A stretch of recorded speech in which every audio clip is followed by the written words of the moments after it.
Welcome back to the channel everyone. आज हम उस महान योद्धा के बारे में बात करेंगे जिसने अपने साहस, संघर्ष और अटूट मानवीय जज्बे से इतिहास में अपनी अलग जगह बनाई है।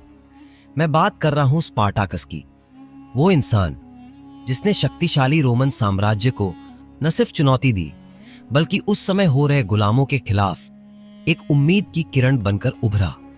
आपने उनकी कहानी फिल्मों या टीवी शोज में जरूर देखी होगी, लेकिन यकीन मानिए उनकी असली कहानी उन कहानियों से भी ज्यादा दिल को छू लेने वाली और प्रेरणादायक है। सोचिए, अगर आपके पास एक टाइम मशीन हो और आप सीधे प्राचीन रोम की गलियों में पहुंच जाएं, एक ऐसी जगह जहां ताकत ही सब कुछ है और जिसके पास ये ताकत नहीं, उसे निर्दयता से कुचल दिया जाता है। इसी दुनिया में स्पार्टाकस ने 111 ईसा पूर्व के करीब जन्म लिया था, शायद थ्रेस की सूखी और कठोर जमीन पर, जहां वह स्वतंत्रता से अपना जीवन व्यतीत कर रहा था। एक थ्रेशियन योद्धा होने का गर्व उसके खून में था। लेकिन सोचिए, एक दिन वह आजादी छिन जाए, जंजीरों में जकड़ा जाए, अपनी पहचान से दूर कर दिया जाए और अब उसे लड़ना पड़े न सिर्फ प्रतिष्ठा के लिए बल्कि अपनी जिंदगी के लिए।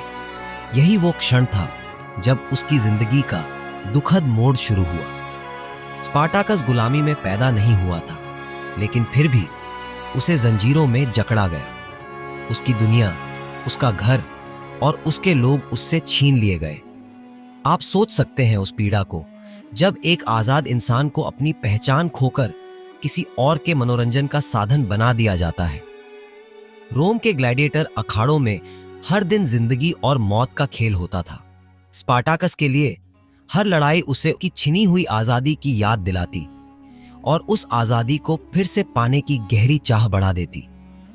बाटियाटस के ग्लैडिएटर स्कूल में, जहां हर आदमी को सिर्फ मौत का तमाशा बनने के लिए प्रशिक्षित किया जाता था, स्पार्टाकस कुछ अलग था।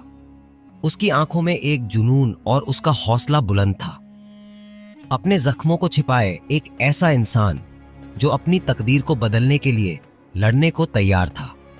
वहां सिर्फ पीड़ा ही नहीं थी, बल्कि एक साझा सपना भी था, आजादी का। स्पार्टाकस के साथी ग्लैडिएटर केवल योद्धा नहीं थे, वे भी इसी सपने में उसके साथ बंध गए थे। वे जानते थे कि अखाद्य से बचने का रास्ता सिर्फ मौत नहीं थी, बल्कि उस जंजीर को तोड़कर खुद की नई तकदीर लिखना था। 73 ईसा पूर्व में स्पार्टाकस और 70 अन्य ग्लैडिएटरों ने अपनी किस्मत खुद लिखने का फैसला किया। केवल रसोई के चाकू और कुछ घरेलू हथियारों के साथ उन्होंने रोमन साम्राज्य को चुनौती दी। सोचिए उस खौफ और साहस को, जब वे अपनी जिंदगी दांव पर लगाकर अपनी आजादी की लड़ाई में कूद पड़े। ये विद्रोह सिर्फ एक भागने की कोशिश नहीं थी, ये उन तमाम पीड़ितों की आवाज थी जिन्होंने अपने साथ हो रहे अन्याय के खिलाफ खड़ा होना चुना। और स्पार्टाकस, जो कभी एक गुलाम था, अब हजारों गुलामों के लिए उम्मीद की किरण बन चुका था। जो कभी एक छोटे से समूह के रूप में शुरू हुआ था, वो जल्द ही एक पूरी सेना में बदल गया। पुरुष, महिलाएं और बच्चे, सभी गुलाम स्पार्टाकस के पीछे खड़े हो गए, क्योंकि उनके लिए वो सिर्फ एक योद्धा नहीं था, वो उम्मीद का प्रतीक था। कल्पना कीजिए उस साहस को जो रोम की अजेय सेनाओं के सामने खड़े होने के लिए चाहिए, सिर्फ अपने लिए नहीं बल्कि उन सभी के लिए जिनकी स्वतंत्रता उनसे छीन ली गई थी। स्पार्टाकस की सेना सिर्फ हथियारों से नहीं, दिल से लड़ रही थी। उनकी जीत केवल ताकत की नहीं बल्कि हौसले और आत्मविश्वास की थी। इस विद्रोह में स्पार्टाकस अकेला नहीं था, उसके साथ उसके साथी ग्लैडिएटर भी थे। क्रिक्सस, एक गैलिक योद्धा जिसने स्पार्टाकस के साथ खड़े होकर स्वतंत्रता की आग को हवा दी।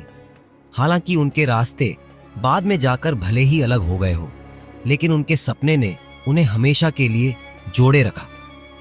गैनिकस, एक निडर योद्धा जिसकी बहादुरी उसके हर वार में दिखती थी। उसकी लड़ाई सिर्फ जीतने के लिए नहीं बल्कि दूसरों को प्रेरित करने के लिए थी। एनोमस, जिसने स्पार्टाकस की सेना को एक परिवार की तरह एकजुट किया। उसकी बुद्धिमानी और धैर्य ने उन्हें कमजोर नहीं पड़ने दिया। कास्टस, जो अंत तक स्पार्टाकस के साथ लड़ा, वह भी स्वतंत्रता के लिए मर मिटने को तैयार था। ये सभी केवल योद्धा नहीं थे, बल्कि वो लोग थे जिन्होंने अपने सपने के लिए अपनी जान कुर्बान करने का फैसला किया था। लेकिन स्पार्टाकस सिर्फ एक योद्धा नहीं था, वह एक पति भी था जिसके दिल में प्यार की गहराई थी। उसकी पत्नी, जो थ्रेस की एक भविष्यवक्ता थी, उसकी शक्ति का स्तंभ थी। उनका प्यार, जिसे विद्रोह की कहानियों में अक्सर भुला दिया जाता है, शायद उसकी सबसे बड़ी प्रेरणा थी। जब वह युद्ध लड़ रहा था, तब वह उसे प्यार, हिम्मत और एक बेहतर भविष्य में विश्वास दिलाती थी। शायद वही प्यार था जिसने उसे उसके सबसे कठिन पलों में संभाले रखा। कई वर्षों तक रोम का विरोध करने के बाद स्पार्टाकस का सामना उस युद्ध से हुआ जिससे बच पाना असंभव था। 71 ईसा पूर्व में क्रासस ने उसकी सेना को घेर लिया। सोचिए, उस युद्ध भूमि पर खड़े होने की भावना को, यह जानते हुए कि यह उनका अंत होने वाला है। लेकिन फिर भी स्पार्टाकस और उसके साथी पीछे हटने को तैयार नहीं थे। जब रोमन सेना ने उसकी गिरफ्तारी की मांग की, तो उसके वफादार साथियों ने खड़े होकर एक स्वर में कहा, आई एम स्पार्टाकस। ये वाक्य उनके एकता का प्रतीक को दर्शाती थी। स्पार्टाकस ने अपनी अंतिम सांस तक बहादुरी से लड़ाई लड़ी, ये जानते हुए कि गुलामी से बेहतर मौत है।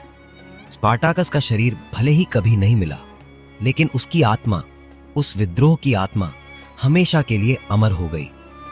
स्पार्टाकस की कहानी यहां खत्म नहीं हुई। उसे फिल्मों और टीवी में अमर कर दिया गया है, जिससे आज भी लोग प्रेरणा लेते हैं। 1960 की क्लासिक फिल्म स्पार्टाकस, जिसमें कर्क डगलस ने मुख्य भूमिका निभाई थी, हमें उनकी जंग और संघर्ष का एक कालातीत चित्रण प्रस्तुत करती है। 2010 की TV series Spartacus, blood and sand ने हमें एक और गहरे कठोर अंदाज में उनकी यात्रा का चित्रण दिया। स्पार्टाकस का विद्रोह भले ही असफल रहा हो, लेकिन उनकी कहानी कभी खत्म नहीं हुई। वह एक प्रतीक बना, स्मरण कराते हुए कि सबसे ज्यादा पीड़ित भी अपने अधिकारों के लिए खड़े हो सकते हैं। स्वतंत्रता की चाहत किसी भी जंजीर से मजबूत होती है। स्पार्टाकस सिर्फ इतिहास का एक नाम नहीं, वह मानवीय आत्मा का प्रतिबिंब है, जो अन्याय के खिलाफ लड़ने की हिम्मत रखती है। तो इस पे आपके क्या विचार हैं? क्या स्पार्टाकस वाकई सबसे बड़ा नायक था, या वह सिर्फ एक इंसान था जिसने अपनी जिंदगी में अपने पास कोई दूसरा विकल्प न देख लड़ाई लड़ी?